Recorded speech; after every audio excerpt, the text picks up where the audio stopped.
Hey guys, it's Jake here with eTrailer. Today we're going to show you how to use a roof rack.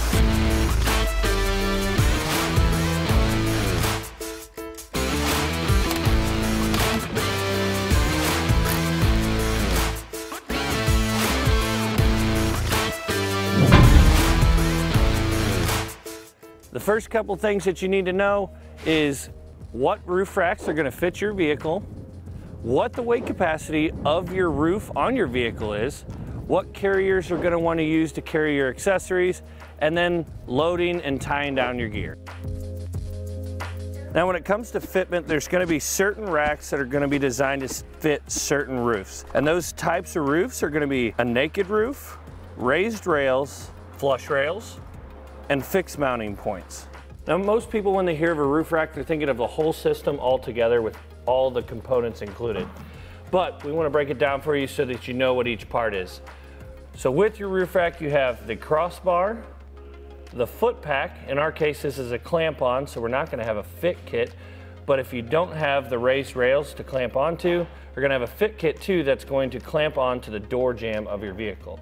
And then lastly, you're going to have your carrier for whatever you're deciding to carry. Weight capacity is important because you don't want to overload your roof rack or your roof. This is going to really depend on what you're wanting to load onto your roof. Usually you're going to get into the higher weights when you're talking about a cargo basket or a roof mounted cargo box because they can hold a lot more stuff and a lot more weight. With a ski rack carrier like we have here or a bike rack, you're not really going to get anywhere close to those weight capacities, but we want you to know what the weight capacity of your vehicle's roof is so that you're safe and secure when you're driving down the road. When you're deciding on what type of bars you're wanting to put on your roof, you're going to have to consider a couple different things. One is going to be the weight capacity we were talking about. Different bars are going to have different weight capacities. With the newer kits that are coming out, a lot of them are going to be the same, but the biggest factor is going to be the aerodynamics of the bar itself. So when we're talking about aerodynamics, we're talking about the bars unloaded, because obviously you can see with everything loaded, the aerodynamics is going to go out the window. But if you don't want to have to remove your rack because of the annoying wind noise, the aero bars are going to be much more aerodynamic than the square bars. But the square bars can often get you a higher weight capacity and a more rugged look if that's the look that you're going for. When choosing a carrier, you're going to want to choose a carrier that's right for the load that you're wanting to take with you. A roof basket to carry cargo outside of your vehicle. A roof box to keep dry and secure when headed down the road. A kayak carrier to get those kayaks to the stream. A bike rack to get to the trails. And a ski and snowboard carrier to get to the slopes. Now when it comes down to tying down your load, it's all going to depend on what you're carrying. For our kayak here, you're going to want to make sure no matter what kind of carrier you have, you are tying down 2 straps on the belly of the kayak, whether you're on a pad system like we are here or a J-style carrier. And then you want to use a bow and stern strap to tie it down to the hood and trunk of your car if you're carrying on the roof. When it comes to our ski and snowboard carrier, we're not going to have any tie downs. The carrier itself is designed to hold our skis in place when we're headed down the road.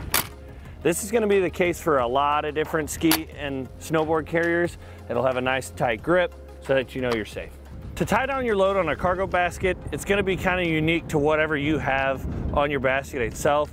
Usually by rule of thumb, it's always a good idea to use the zigzag pattern. You can go in and out of these rungs here on the basket, and you can go back and forth like we did over top of our bags here. We also have nets available that make it really easy to just hook up the net to the top and it'll all encompass everything that's on your basket. Most roof mounted bike racks are going to have 2 ways to secure the bike. It's going to be from the front wheel and the rear wheel.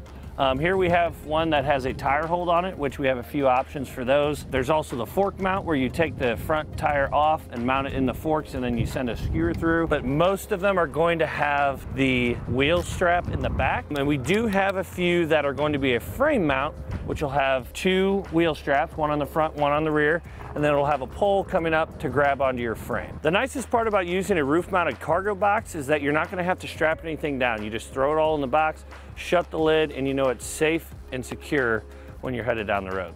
Well guys, if you'd like some additional information, we have a great fit guide that's going to help you get the right roof rack to fit your vehicle and the right carriers to fit your needs.